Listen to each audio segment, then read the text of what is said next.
ફરી પાછા આજે આપણે યુનિટ 3 ના આગળનો અભ્યાસ કરવા માટે મળી ગયા છીએ. તો શરૂઆતમાં આપણે ગયા લેક્ચરની અંદર એવી વાત કરી હતી કે એનજીઓ એટલે શું. એનજીઓ એટલે એક જાતે ચલાવતી સંસ્થા કે જેની અંદર સમાજ સેવાનું કોઈ કામ કરવામાં આવતું હોય. અને આ અરુણ છે, અરુણ કૃષ્ણમૂર્તિ, એ પણ એક એનજીઓ ચલાવે છે. એના એનજીઓનું નામ છે આપણને ખબર છે એ અરુણના એનજીઓનું નામ છે, જેનું ફૂલ ફોર્મ થાય છે એન્વાયરોન્મેન્ટલિસ્ટ ફાઉન્ડેશન ઓફ ઇન્ડિયા. એ 17 વર્ષની ઉંમરથી જ્યારે એમને સ્થાપના કરી આ એનજીઓની ત્યારે 17 વર્ષની ઉંમર હતી અને શરૂઆતમાં એની કાચબાની ચાલે કામ શરૂ કર્યું હતું અને ધીમે ધીમે એ આગળ વધ્યા હતા. શરૂઆતમાં ચેન્નઈની અંદર એ કાચબાના ઈંડા અને કાચબાના નાના બચ્ચાઓને બચાવવાનું કામ કરતા હતા અને પછી ધીમે ધીમે એ અને એમની ટીમ એ ચેન્નઈથી બહાર પણ દિલ્હી, કોઇમ્બતુર, પોંડિચેરી, હૈદરાબાદ બધી જ જગ્યાએ બીચીસ સાફ કરતા, સરોવર છે અથવા તો બીજા વોટર બોડીઝ છે એની સફાઈ કામ કરતા, પછી વૃક્ષો વાવતા, શેરીઓની અંદર નાટકો દ્વારા જનજાગૃતિ લાવતા અને જે એન્વાયરમેન્ટ ફ્રેન્ડલી પેપર બેગ હોય એ પણ બનાવતા. તો નાના વિદ્યાર્થીઓથી લઈ અને મોટા બધાની આખી એક ટીમ હતી એમના વોલેન્ટિયર્સની, સ્વયંસેવકોની. એ આવું પર્યાવરણને બચાવવાનું કામ કરતા. આટલું આપણે આગલા લેક્ચરની અંદર જોયું હતું. આજે આપણે અરુણનું જે ઇન્ટરવ્યુ છે એને ભણવાનું છે. ઇન્ટરવ્યુની અંદર મેં તમને આગલા લેક્ચરમાં પણ કીધું હતું, પ્રશ્ન અને જવાબ એવી રીતે આપેલું છે. એટલે તમે જુઓ ને તો તમારે જે પેરેગ્રાફમાંથી પ્રશ્નો શોધવાના હોય છે એ પણ આની અંદરથી તમને મળી જાય સીધા, કેમ કે ઉપર જે પ્રશ્ન ઇન્ટરવ્યુઅર પૂછે છે એ જ પ્રશ્ન તમને પૂછવામાં આવે અને તમારે એની નીચે આપેલો જવાબ અરુણનો છે એમાંથી જ તમને જવાબ તમારો પણ મળી જાય. તો આવી જ રીતે એ પ્રશ્ન જવાબ સ્વરૂપે જ આપણને આખો પાઠ આપેલો છે.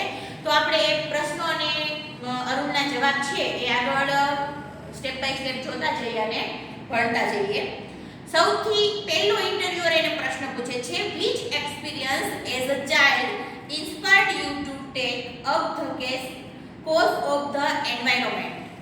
which experience, કયો અનુભવ તમારો હતો as a child, બાળપણનો, જેને ઇન્સ્પાયર, તમને પ્રેરણા આપી to take the cause of environment, આ પર્યાવરણનું કામ હાથે ધરવાની તમને પ્રેરણા મળી? કઈ એવી ઘટના હતી તમારા જીવનની અંદર કે એના કારણે તમને આવું કામ કરવાની ઈચ્છા થઈ અથવા તો પ્રેરણા મળી? જો કોઈ પણ કાર્ય લોકો કરતા હોય ને એની પાછળ કંઈક ને કંઈક પ્રેરણા મળેલી જ હોય છે અને કંઈક એવી પ્રેરણા લઈને જ કોઈ કામની શરૂઆત કરી હોય. તો અરુણને પૂછવામાં આવે છે કે તમારા બાળપણની એવી કઈ પ્રેરણા છે કે જેના કારણે તમે 17 વર્ષ એટલે કે બાળક જ કહેવાય, બાળપણમાં જ આ કામ કરવાની શરૂઆત કરી? What was your first activity, તમારી પહેલી પ્રવૃત્તિ કઈ હતી? આ એક સાથે બે પ્રશ્નો જોડાયેલા છે. એક તો તમારો એક્સપિરિયન્સ એવો કયો હતો બાળપણનો અને પહેલી પ્રવૃત્તિ કઈ હતી. તો પહેલા પ્રશ્નનો જવાબ જુઓ, a beautiful lake next to my house, એક સુંદર મજાનું તળાવ હતું. આપણે પોન્ડ અને લેક અહીંયા બે શબ્દ છે.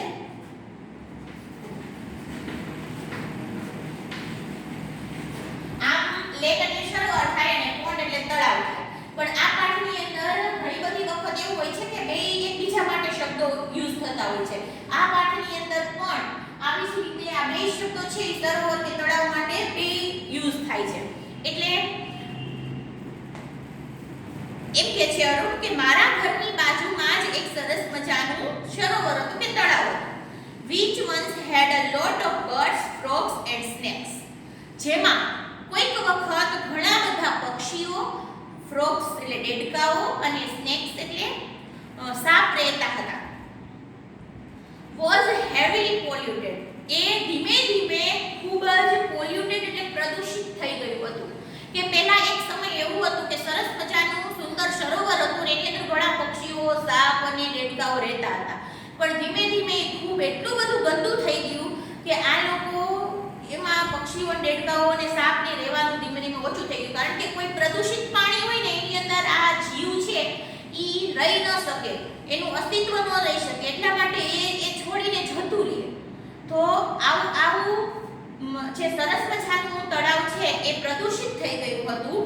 It led to the spread of mosquitoes and turned a heavily lovely place into an ugly neighborhood.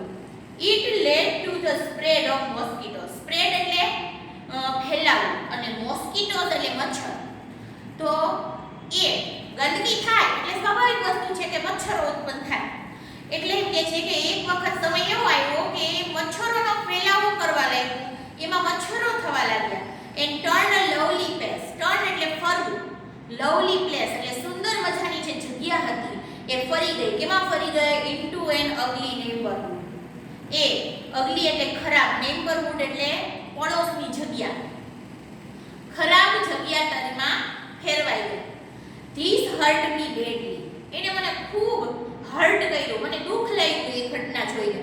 And I wanted to do something about it, અને આઈ વોન્ટેડ મને ઈચ્છા થઈ કે મારે આના માટે કંઈક કરવું જોઈએ.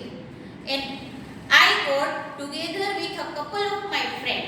આઈ ગોટ એટલે ભેગા મળીને, couple of my friend, couple of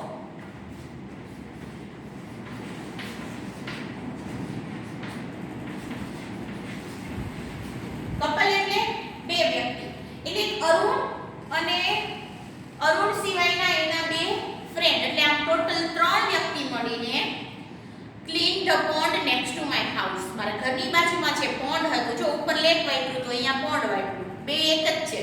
એટલે મારી ઘરની બાજુનું જે તળાવ હતું એને અમે સફાઈ કરવાનું શરૂ કર્યું હતું, એને સાફ કર્યું. This was the first activity, એ મારી પહેલી પ્રવૃત્તિ હતી. જો આના અરુણના જવાબની અંદર બે પ્રશ્નના જવાબ મળી ગયા તમને.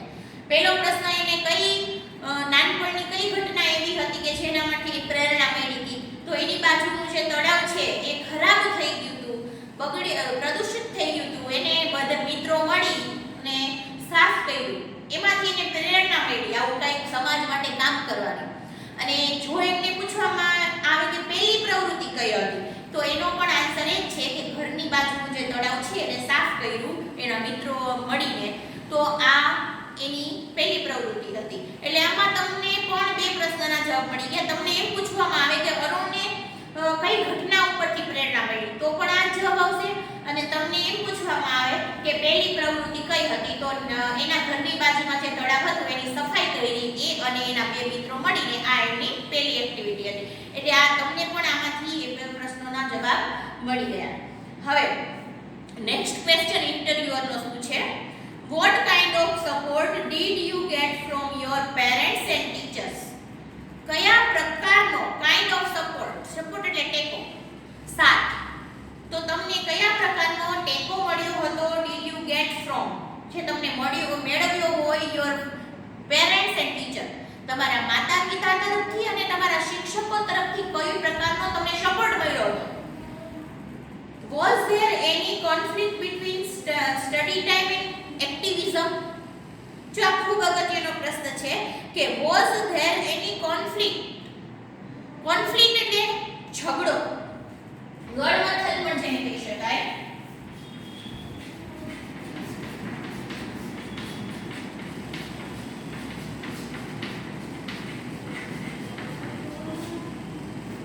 કોન્ફ્લિક્ટ એટલે આમ ઝઘડો થાય, પણ અહીંયા ગળમથલના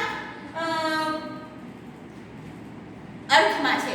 હવે ગળમથલ એટલે કેવી રીતે કે તમારો સ્ટડી ટાઈમ, અભ્યાસનો સમય અને એક્ટિવિઝમ એટલે આ પ્રવૃત્તિ કરવાનો. હવે આ બંને વચ્ચે તમારે કંઈક ઝઘડો એટલે કે ગળમથલ થતી હતી બેને એડજસ્ટ કરવામાં.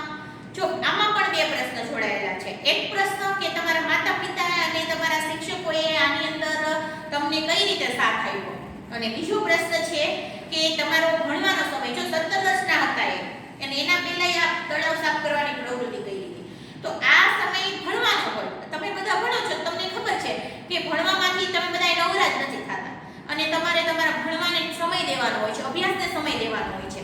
તો આવી કંઈક સમાજ સેવાની પ્રવૃત્તિ કરવી હોય તો નો ડાઉટ છે કે તમારે એમાંથી કંઈક સમય ફાળવવો પડે, એના માટે સમય કાઢવો પડે. તો સમય કાઢવામાં આવે જો સમાજ સેવા માટે, તો તમારા અભ્યાસને કંઈક અસર થાય, કારણ કે એનો સમય છે એ ઘટે. તો આ બંને વસ્તુ માટે તમારે કંઈ માથાકૂટ, કંઈ ગળમથલ થઈ હતી, આન્સર આપે છે Arun, I have supportive parents who understood that my interest was the environment. I have supportive parents. Supportive એટલે સાથ આપનારા, મદદ કરનારા માતા પિતા છે મારે, કે જે અન્ડરસ્ટુડ એટલે સમજતા હતા, my interest was the environment, એ જાણતા હતા કે મારો રસ છે ને એન્વાયરમેન્ટમાં, પર્યાવરણમાં છે, એ એને ખબર હતી. They have never stopped me from doing what I want. એને ક્યારેય સ્ટોપ્ડ એટલે રોક્યો નથી. what I want એટલે જે મારે કરવું હોય, જે મારી ઈચ્છા હોય, ઈ કામ કરવામાં મને ક્યારેય એને રોક્યો નથી. on my part, અને મારા પક્ષે પણ, જો એના માતા પિતાએ એના પક્ષે એની ફરજ પૂરી કરી કે ભાઈ એને ખબર છે કે મારા બાળકને પર્યાવરણમાં રસ છે, તો પર્યાવરણને લગતું કોઈ કાર્ય કરે છે, તો એના માતા પિતાએ ક્યારેય એને રોક્યો નથી કે ભાઈ એવું નથી કીધું કે તું તારું પર્યાવરણનું મૂકી અને તારા અભ્યાસમાં ધ્યાન દે, કે તારો અત્યારે અગત્યનો અભ્યાસ છે તો આ બધું મૂકી દે, એવું એને ક્યારેય નથી કીધું, એને રોક્યો નથી. એટલે એના પક્ષે તો માતા પિતાએ પૂરી ફરજ નિભાવી છે. પણ સામા પક્ષે, ઓન માય પાર્ટ એટલે કે મારા પક્ષે પણ, I also made sure that I did not fail my parents in any way. I also made sure, મેં એમને ખાતરી અપાવેલી હતી કે મારા લીધે ક્યારેય મારા માતા પિતા છે ને કોઈ રીતે નુકસાન નહીં થાય, ફેલ નહીં થાય, એ લોકો ક્યારેય મારા તરફથી પણ એમ કહીએ ને કે છે લાગણીને તોડે, ભરોસાને તોડે, એવું એને ક્યારેય થશે નહીં. કારણ કે જો માતા પિતા આપણને કોઈ કામ કરવાની છૂટ આપતા હોય આપણા ઉપર ભરોસો કરીને, તો સામા પક્ષે આપણે પણ જવાબદારી હોય છે કે આપણે એના ભરોસાને ક્યારેય તોડવો જોઈએ નહીં. એમને હંમેશા આપણા ઉપર ગર્વ છે એની અનુભૂતિ થાય એવું જ કાર્ય આપણે કરવું જોઈએ. એટલે ઘણી બધી વખત આપણા માતા પિતા આપણા ઉપર વિશ્વાસ કરી અને આપણે કોઈ કામ કરવાની છૂટ આપતા હોય છે, પણ જ્યારે આપણે એ વિશ્વાસને તોડીએ છીએ ત્યારે ખરેખર માતા પિતાને ખૂબ દુઃખ થતું હોય છે, અને બીજી વખત કદાચ એ આપણા ઉપર ભરોસો કરી શકતા નથી. તો એટલા માટે જ્યારે આપણે આપણા માતા પિતા જો આપણા ઉપર ભરોસો કરતા હોય તો સામા પક્ષે આપણે પણ એને ભરોસો ન તૂટે એવી ખાતરી આપવી જોઈએ અને ભરોસો ન તોડવો જોઈએ. એટલે અરુણ એમ કહે છે કે મારા પક્ષે પણ એ ક્યારેય નિષ્ફળતા એમને ન મળે, ભરોસો એમનો ન તૂટે, એના માટે પણ મેં એમને ખાતરી આપેલી હતી. I always inform them about everything that I did. Inform એટલે કે માહિતી આપવી, એમને માહિતગાર કરવા. હું જે કંઈ પણ કામ કરું એમાં બધી જ વાતની એમને જાણ હોય, હું એમને માહિતી આપતો કે ભાઈ અરુણને કોઈ કામ શરૂ કરવું છે કે કોઈ જગ્યાએ કંઈક કામ કરવું છે, તો પહેલા એના માતા પિતાને કામ વિશે જણાવતો, એમને કહેતો કે મારે આ જગ્યાએ આ કામ કરવાનું છે. and their advice before jumping into actions. Jumping એટલે ઝંપલાવું કે કૂદકો મારવો, અને એક્શન એટલે કાર્યમાં. એ કાર્યમાં હું ઝંપલાવું, એનો અર્થ શું થાય? કાર્યની શરૂઆત કરું, કાર્ય કરવાનું ચાલુ કરું, એ પહેલા એ કાર્ય માટે એમની એડવાઇસ પણ લેતો, એમની સલાહ પણ લેતો. એટલે જે પણ કાર્ય અરુણ કરતો એની બધી જ જાણ એના માતા પિતાને હતી, અને એ કામ માટે અરુણ એના માતા પિતાની સલાહ પણ લેતો. I have teachers who taught me how to go about things. I have teachers, મારી પાસે એટલે કે મારે એવા શિક્ષકો પણ હતા કે જે taught me એટલે મને શીખવાડ્યું હતું how to go about things. કોઈ પણ કાર્ય છે, go about things એટલે કોઈ કાર્યમાં કઈ રીતે આગળ વધવું, કોઈ કાર્ય કઈ રીતે કરવું, એ પણ એ મને શીખવાડતા હતા, એ મને સમજાવતા હતા. એવા શિક્ષકો પણ મારે હતા. So that જેથી I did not become snobbish or arrogant. Snobbish નો અર્થ થાય દંભી.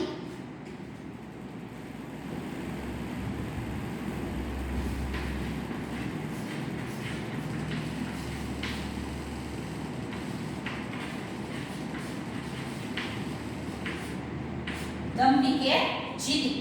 અને બીજું છે એરોગેન્ટ, એટલે આપણે જેને કહીએ ને કે અહંકાર.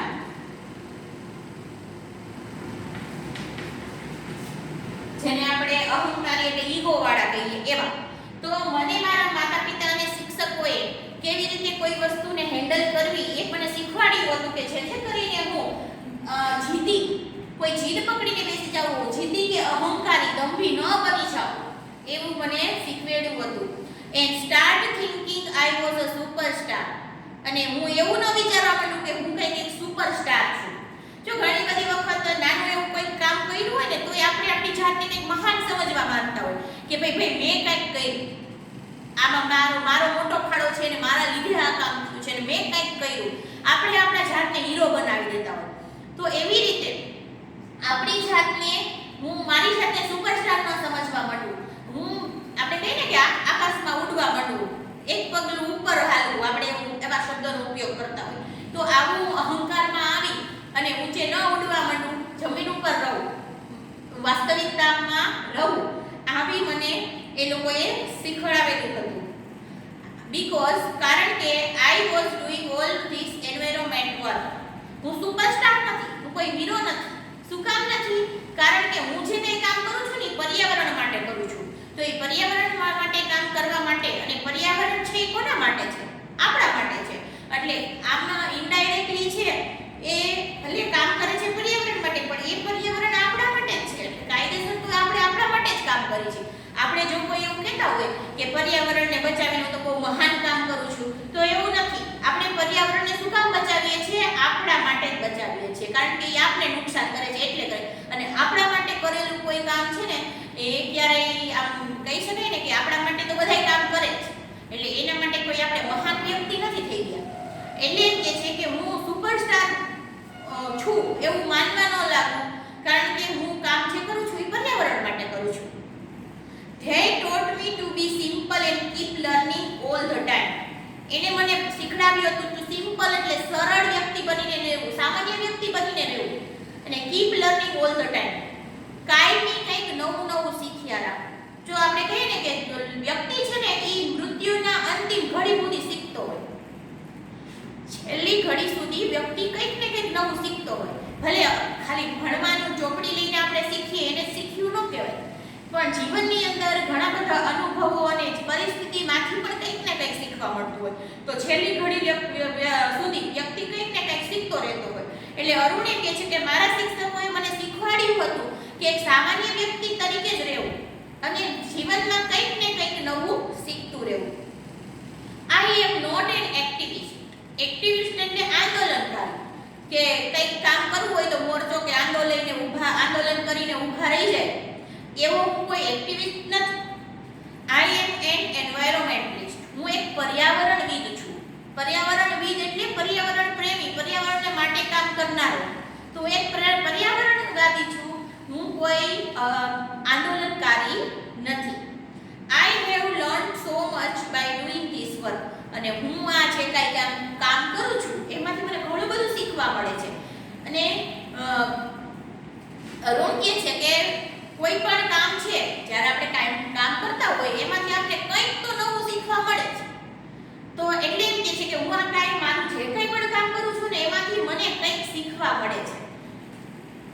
હવે આ પ્રશ્નની અંદર જો બે પ્રશ્ન હતા અને ઘણી વખત આમાં ટૂંકાવી પણ પૂછવામાં આવે છે કે અરુણના માતા પિતાએ ખાલી એમ પૂછે કે માતા પિતાએ એમને શું શીખવ્યું હતું. તો એના એટલે કે એના માતા પિતાએ કેવી રીતે સપોર્ટ કર્યો હતો. તો એના માતા પિતા માટે એટલું આવશે કે એને જે કંઈ પણ ઈચ્છા હતી એ પ્રમાણે કરવા દીધું હતું, એને ક્યારેય રોક્યો નહોતો અને કોઈ પણ કામમાં એને સલાહ આપી હતી. આ એના માતા પિતા તરફથી. હવે તમને એમ પૂછવામાં આવે કે એના ટીચરે અરુણને શું શીખવ્યું હતું. તો સૌથી પહેલા તો કોઈ વસ્તુનું કઈ રીતે કામ પાર પાડવું એ શીખવાડ્યું હતું, એટલે કે how to go about things. બીજું સેકન્ડ એને શું શીખવાડ્યું હતું કે ટુ બી સિમ્પલ, સામાન્ય વ્યક્તિ બનવું, અને keep learning all the time, દરેક સમયે કંઈક ને કંઈક શીખ્યા કરવું. આ ત્રણ વસ્તુ એના શિક્ષકોએ એને શીખવેલી હતી. એટલે જ્યારે તમે પ્રશ્નનો જવાબ લખતા હોય ત્યારે આ રીતે ટૂંકાવી અને લખવાનું. થર્ડ ક્વેશ્ચન છે, how did your school and college further your interest. તારી શાળા અને કોલેજે ફર્ધર એટલે વધારો કરવો, આગળ વધારવું, તારા ઇન્ટરેસ્ટમાં, તારા પર્યાવરણના રસની એમને કેવી રીતે આગળ વધાર્યો. જો કોઈ પણ રસ રુચિ હોય ને બાળકની, એને આગળ વધારવામાં એની શાળા કોલેજનો ફાળો હોય ને હોય જ. કારણ કે એને ત્યાં પોતાની ઈચ્છા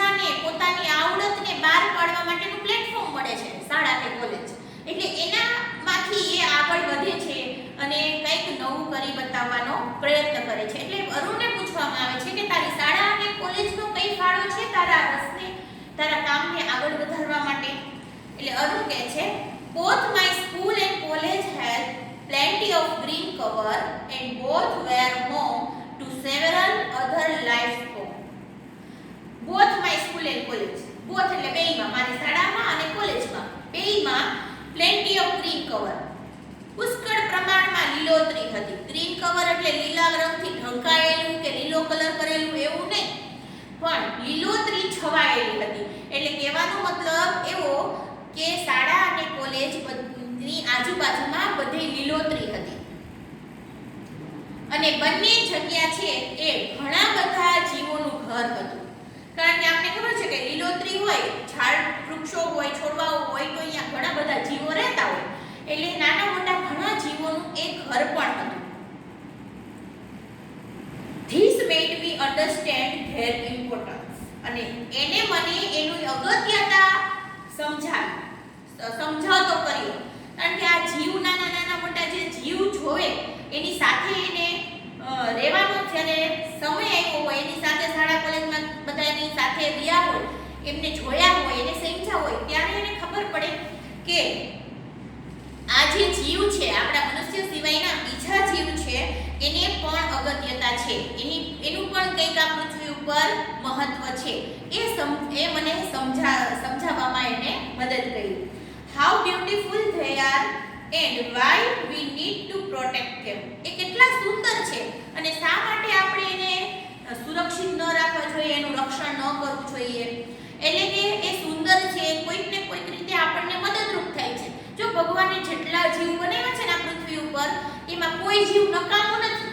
તમે વિચાર કરો કે કોઈ એક એક્ઝામ્પલ તરીકે કોઈ પણ જીવને લ્યો અને તમે એનું કોઈ કાર્ય આ પૃથ્વી ઉપર છે જ નહીં, એવું ક્યારેય નહીં મળે કોઈ જીવ કે સાવ નકામું છે, એનું કોઈ કામ જ નથી આ પૃથ્વી ઉપર.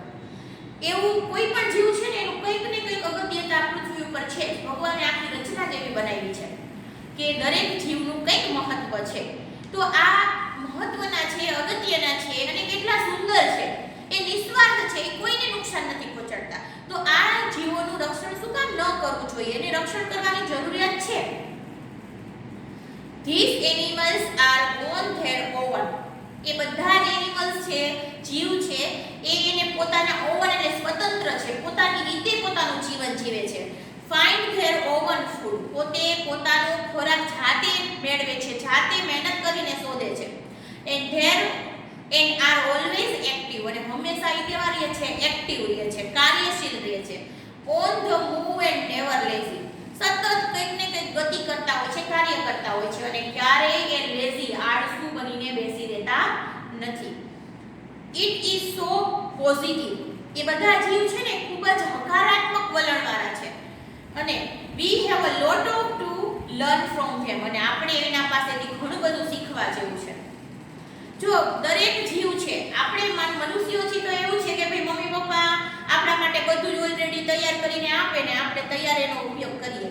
પણ બીજા જીવ છે એ જાતે મહેનત કરી, જાતે પોતાનું બધું જ મેળવે છે અને કોઈ દિવસ નિરાશ કે આળસ કરીને બેસી નથી જતા. એ એનું કાર્ય કર્યા જ રાખે છે, ક્યારેય એકબીજાને નુકસાન પણ પહોંચાડતા નથી. તો એમના પાસેથી આ એના જે ગુણ છે, જે હકારાત્મક ગુણ છે, એ પણ આપણે એમાંથી ઘણું બધું શીખવા મળે છે. એક નાની એવી કીડીમાંથી પણ આપણે શીખવા મળે છે કે આપણે કહીએ ને, આ વાત બધાએ નાનપણમાં સાંભળી હશે તમે કે કીડી છે એ કેટલી વાર દિવાલ ઉપર ચડે ને પડે છતાં પડી ક્યારે એના પ્રયત્નો છોડતી નથી. તો એ નાની એવી કીડી પાસેથી પણ આપણે શીખવા જેવું છે કે આપણે સતત મહેનત કરતી રહેવી જોઈએ, પ્રયત્ન કરતા રહેવા જોઈએ. એક દિવસ અવશ્ય સફળતા મળે જ છે.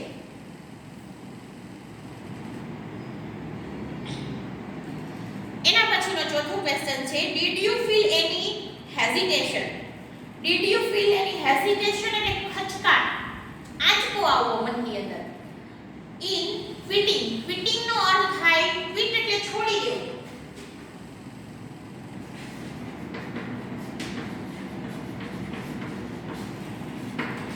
આપણે કહીએ ને કે કઈ ગેમ રમતા હોય તો ક્વિટ કરવું એટલે કે મૂકી દેવું કે એમાંથી બહાર નીકળી જવું, છોડી દેવું. તો આ ક્વિટિંગ એટલે છોડવામાં અ વેલ પેઇંગ જોબ. વેલ પેઇંગ એટલે સારી એવી, પેઇંગ એટલે વળતર આપતી, ચૂકવતી જોબ છે એને છોડી દેવામાં. And venturing into this full time, અને આની અંદર પૂરેપૂરો સમય છે એ આપી દેવામાં તમને કઈ ખચકાટ ન થયો. What were the option you weighed before you arrived at your decision? Arrived એટલે પહોંચવું, your decision એટલે તમારો નિર્ણય. તમારા નિર્ણય ઉપર પહોંચ્યા એ પહેલા તમે અહીંયા weighed એટલે વિચાર, વજન નહીં પણ અહીંયા વજનપૂર્વક, ભારપૂર્વક, ગંભીરતાથી વિચારવું એવો અર્થ થશે. અને ઓપ્શન્સ એટલે વિકલ્પ. એટલે અહીંયા અરુણને બે પ્રશ્ન પૂછ્યા છે. પહેલો પ્રશ્ન એવો પૂછ્યો તો કે તમે તમારી સારી આવક આપતી જે જોબ હતી એને છોડી દીધી અને પૂરેપૂરો ટાઈમ આ સમાજ સેવાના કાર્યને આપી દીધો, ત્યારે તમને જરાય મનની અંદર ખચકાટ ન થયો? આંચકો ન આવ્યો જોબ છોડતી વખતે? બીજો પ્રશ્ન એવો પૂછ્યો કે તમે આ નિર્ણય લીધો જોબ છોડીને આ સમાજ સેવાનું કામ કરવાનો, એ પહેલા તમે તમારા ફ્યુચર વિશે કે આગળના જીવનમાં શું થશે એના ઓપ્શન વિશે કઈ વિચાર કર્યો હતો? તો આવા બે પ્રશ્ન પૂછેલા છે. જો ઘણી બધી વખત આ સમાજ સેવાનું કાર્ય છે એ અરુણને કરવું હોય તો એને પૂરો ટાઈમ આપવો પડે. એની નોકરીની સાથે સાથે આ કામ નહોતો કરી શકતો, એટલે એને પોતાની જોબ છોડી દીધી. અને જ્યારે એ જોબ પણ કેવી કે જેમાંથી સારો એવો પગારદાર હતો, સારો એવી કમાણી થતી હતી, એવી જોબ છોડીને આવું સમાજ સેવાનું કાર્ય કરવું કે જે સમાજ સેવાના કાર્યમાંથી એને એક પણ રૂપિયો મળવાનો નહોતો, એને કાંઈ પણ આવક મળવાની નહોતી. નહીતર એ જો જોબ ન છોડી હોય તો એ જોબના પગારથી આરામપૂર્વક પોતાનું જીવન જીવી શકતો હતો. પણ એ મૂકી અને આ કામ કરવું એ ખૂબ અઘરી વાત છે મિત્રો. મોટા ભાગના લોકો આવું નથી કરી શકતા. પોતાનું આરામ અને પોતાના કમ્ફર્ટ છે એને છોડી અને આવું કામ કરવું એ ખૂબ અઘરી વાત છે.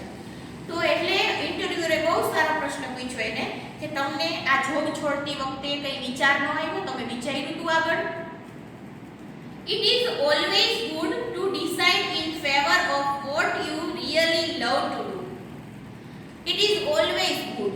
એ હંમેશા સારું હોય છે to decide એટલે નિર્ણય કરવો, in favor, favor એટલે પક્ષ, what you really love to do. ખરેખર જે કાર્ય કરવું તમે love to do એટલે કાર્ય કરવાનું તમને ખૂબ ગમતું હોય એ પક્ષમાં નિર્ણય કરવો એ હંમેશા તમારા માટે સારો હોય છે. જો આ વાત અરુણે બહુ સરસ કરી છે અને તમારે બધાને પણ એ સમજવા જેવી વાત છે કે જ્યારે તમારી મનની ઈચ્છાનું કોઈ કાર્ય તમે કરતા હોય અને એ પક્ષમાં તમે જો નિર્ણય લીધો હોય ને તો એ હંમેશા તમારા માટે સારો અને સાચો જ સાબિત થતો હોય. ધારો કે એક્ઝામ્પલ લઈને આપણે એક સમજીએ કે તમને પેઇન્ટિંગનો ખૂબ શોખ છે અને તમારી આવડત પણ છે, ભગવાને તમને પેઇન્ટિંગની સારી એવી આવડત આપી છે, તો તમારું પેઇન્ટિંગ કરો છો એ તમને ખૂબ ગમે છે, તમારો ખૂબ રસ છે એમાં. અને જો તમે એવું નક્કી કરો કે ભાઈ મારે આ ક્ષેત્રની અંદર જ આગળ વધવું છે, આ પેઇન્ટિંગ કરીને આગળ મારું કેરિયર બનાવવું છે, તો એવો નિર્ણય તમે કર્યો, તો એ નિર્ણય તમે કેવો કર્યો કે જે તમારું મન કહેતું હતું, તમારી ઈચ્છા હતી, એની ફેવરમાં નિર્ણય કર્યો. અને એ નિર્ણય કર્યો હોય તો આગળ જતા તમે ચોક્કસ એમાં પ્રખ્યાતતા અને નામ મેળવો છે, 100%ની વાત છે. શું કામ? કારણ કે જ્યારે આપણે કોઈ આપણી ઈચ્છાથી કે મનથી જ્યારે આપણે કામ કરતા હોય ત્યારે આપણે 100% આપણું એને આપતા હોય અને 100% કોઈ કામને આપવામાં આવે ને ત્યારે એ કામ હંમેશા શ્રેષ્ઠ થાય અને શ્રેષ્ઠ કામ થાય તો એનું ફળ તમને મળવાનું જ છે. આ એક સાચી વાત છે. તો અરુણ એમ કહે છે કે આપણે કંઈક કરવું ગમતું હોય અને એ પક્ષમાં જો આપણે નિર્ણય લઈએ તો એ હંમેશા આપણા માટે કેવો સાબિત થાય? સારો જ સાબિત થાય. એટલે મને જેમાં રસ હતો પર્યાવરણમાં અને એ પક્ષમાં મેં નિર્ણય કર્યો અને એ હંમેશા મારા માટે કેવો સાબિત થયો? સારો સાબિત થયો. I quit my job at Google. મેં મારી ગૂગલની જોબ છોડી દીધી.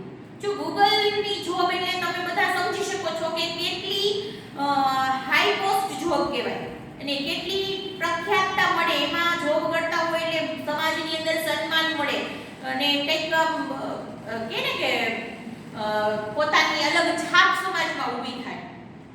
તો આવી જે શકાય ગૂગલની અંદર એ જોબ એને છોડી દીધી. But I still keep in touch with my friends there. પણ હજી હું મારા અહીંયાના જે ફ્રેન્ડ્સ હતા, મારી સાથે જે જોબ કરતા હતા, એ મિત્રો સાથે ટચમાં છું, એટલે કે એમની સાથે જોડાયેલો છું. So only my duties at Google have come to end. આ મેં જોબ છોડી દીધી એટલે મારી ગૂગલ પ્રત્યેની જે ડ્યુટી હતી, મારું જે કામ હતું એ પૂરું થઈ ગયું. નોટ માય ઇમોશનલ બોન્ડ, પણ મારો જે ઇમોશનલ બોન્ડ, લાગણીસભર જે મારું મન એમની સાથે, બીજા એમના મિત્રો સાથે જોડાયેલું હતું, એ ક્યારેય તૂટ્યું નથી. બોન્ડ એટલે એક પ્રકારનો બંધન. એ લાગણીનું બંધન છૂટ્યું નથી. મેં જોબ છોડી દીધી, જોબ પ્રત્યે ગૂગલ પ્રત્યેની મારી ફરજ પૂરી થઈ ગઈ, પણ એ મારે ક્યારેય એનો લાગણી છે એ એની સાથે હંમેશા જોડાયેલી છે. I understood that I had to leave the job at that minute in 2010. મને I understood એટલે હું સમજુ છું કે I had to leave the job. મેં જ્યારે 2010 ની જે મિનિટે, જે ક્ષણે મેં આ જોબ છોડી હતી, or else I would never be daring enough to do so. નહીતર મારામાં ડેરિંગ એટલે હિંમત. આ કામ અત્યારે જે હું કરી રહ્યો છું પર્યાવરણ માટેનું, એ કામ કરવાની હિંમત કદાચ મારામાં આવી હોત નહીં. કારણ કે ત્યારે મેં હિંમત કરી અને મારી જોબ છે એ નિર્ણય દ્રઢ કરી લીધો અને જોબ છોડી દીધી. અને જો છોડી દીધી ને એટલા માટે જ અત્યારે હું આ કાર્ય કરી શકું છું. જો એ 2010 માં એ ક્ષણે મેં એ જોબ ન છોડી હોત તો હું આ કાર્ય ક્યારેય અત્યારે કરી શકતો હોત નહીં. એ સમજે છે પોતે કે જોબ છોડીને એના કારણે હું અહીંયા આજે પહોંચી શક્યો છું. I could not sit back and enjoy life when environmental damage was happening on such a large scale. I could not sit back. Sit back એટલે ટેકો દઈને બેસી રહેવું, આરામપૂર્વક બેસી રહેવું. એને enjoy life એટલે જીવનનો આનંદ લેવો. જો એ ગૂગલમાં જોબ કરતો હોત તો સારો એવો પગાર મળતો હોત, આરામથી બેઠા બેઠા એ જીવનનો આનંદ લઈ શકે, કાંઈ પણ ટેન્શન વગર, ચિંતા વગર. એટલે એમ કે છે કે જો હું આરામથી બેસી શકે કે મારા જીવનનો આનંદ ન લઈ શકે. કેમ ન લઈ શકે? કે જ્યારે હું આ એન્વાયરમેન્ટલ ડેમેજ એટલે આ પર્યાવરણને ડેમેજ થતું, નુકસાન થતું જોત મારી આજુબાજુ, અને એ છે, અને એ પણ કઈ રીતે સચ લાર્જ સ્કેલ, મોટા પ્રમાણમાં, બહોળા પ્રમાણમાં જ્યારે પર્યાવરણને નુકસાન થતું હોય મારી આસપાસ અને એને હું જોતો હોય અને એ જોઈ અને જોબ કરીને સારો પગાર મેળવીને હું આરામથી ઘરે બેઠા બેઠા મારું સુખમય જીવન જીવી શકે નહીં. કારણ કે જે વસ્તુ તમને ખૂબ દુઃખ પહોંચાડે છે, કે એ પર્યાવરણને નુકસાન થતું જોઈ અને અરુણને ખૂબ દુઃખ થાય, અને જો મનની અંદર દુઃખ હોય ને તો તમને કોઈ ફેસિલિટી છે કે ગમે એટલા રૂપિયા છે એ તમને આરામ કે માનસિક શાંતિ પહોંચાડી શકે નહીં. એટલે અરુણ એમ કહે છે કે જો પર્યાવરણને આટલું બધું નુકસાન થતું હોતું ને હું જોતો હોત અને મારું જીવન તો હું ક્યારેય આરામથી જીવી શકે જ નહીં, જીવનનો આનંદ મેળવી શકે જ નહીં. કારણ કે મનની અંદર જ્યારે દુઃખ હોય ને ત્યારે જીવનની અંદર તમને સંતોષ ન મળે, અને જીવનની અંદર જ્યારે સંતોષ મળે ને ત્યારે જ તમને જીવન છે ને એ જીવવાની મજા આવે, જીવનનો આનંદ લઈ શકો તમે. I wanted to do something and that something needed my full attention. I wanted to do something. મને કંઈક કરવું હતું અને એટલા માટે સમથિંગ નીડેડ એટલે જરૂરિયાત હતી માય ફૂલ અટેન્શન. મારે પૂરેપૂરું ધ્યાન આપવાની જરૂરિયાત હતી. મારે આ પર્યાવરણ માટે કંઈક કરવું અને એ કાર્ય કરવા માટે મારે પૂરેપૂરું અહીંયા ધ્યાન આપવું પડે એવું હતું. કારણ કે હું જોબ ગૂગલની કરતા કરતા બે કામ સાથે થઈ શકે એવું હતું નહીં. મારે જો પર્યાવરણનું કામ કરવું હોય તો મારું પૂરેપૂરું ધ્યાન અને પૂરેપૂરો સમય એમાં આપવો પડે એવું હતું. અને એટલા માટે So I left Google for EFI. અને એટલા માટે આ EFI માટે મેં ગૂગલને છોડી દીધું. તો આ એમનો ખૂબ એવું બલિદાન કહેવાય પર્યાવરણ માટે કે ગૂગલની જોબને આ પોતાના NGO માટે છોડી દીધું. આવી નિસ્વાર્થ સેવા કરવા વાળા લોકો છે એ આ દુનિયામાં ખૂબ ઓછા હોય છે, ગણ્યા ગાંઠ્યા હોય છે. તો આવા લોકો છે ખરેખર અભિનંદનને પાત્ર છે એમ કહી શકાય. અહીંયા આજે આપણે આપણો પાઠ રાખીશું, આગળના લેક્ચરમાં જોશું. અહીંયા તમને 4 પ્રશ્નોના જવાબ ભાગ ઇન્ટરવ્યુઅરે 4 પ્રશ્નો પૂછ્યા અને અરુણે એના 4ના જવાબ આપ્યા, પણ અંદર એક સાથે બબે 3 પ્રશ્ન પણ પૂછેલા હતા. એટલે આમાંથી ઘણા બધા પ્રશ્નો તમને મળી જાય. પણ આજના હોમવર્કની અંદર તમારે પ્રશ્નો જે પાઠ પૂરો નથી થયો એટલે આપણે પ્રશ્નો તો અત્યારે નથી લખવાના, પણ આટલું પાઠ છે એને વાંચવાનો અને એનું ભાષાંતર સમજવાનો પ્રયત્ન કરવાનો. એટલે આજે હોમવર્કમાં બાકી બુકમાં કાંઈ લખવાનું નથી. Thank you.